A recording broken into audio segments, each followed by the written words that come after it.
شروع اللہ کے نام سے جو بڑا مہربان اور نہایت رحم کرنے والا ہے۔ سیدنا ابن عباس رضی اللہ تعالی عنہ سے روایت ہے کہ نبی کریم صلی اللہ علیہ وآلہ وسلم تکلیف کے وقت یہ دعا مانگا کرتے تھے: اللہ کے سوا کوئی معبود نہیں ہے، وہ بڑا تحمل والا ہے۔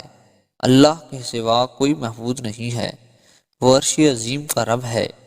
اللہ کے سوا کوئی معبود نہیں ہے، وہ آسمانوں کا رب ہے اور زمین کا رب ہے اور عرش کریم کا رب ہے۔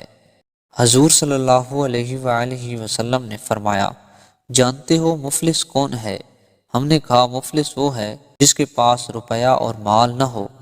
فرمایا: نہیں، میری امت میں مفلس وہ ہے جو قیامت کے دن نماز، روزہ، زکوٰۃ وغیرہ کا ثواب لیے ہوئے آئے گا، مگر اس نے کسی کو گالی، کسی کی غیبت، کسی کو ناحق قتل، کسی پر ظلم، کسی کا مال کھایا ہوگا۔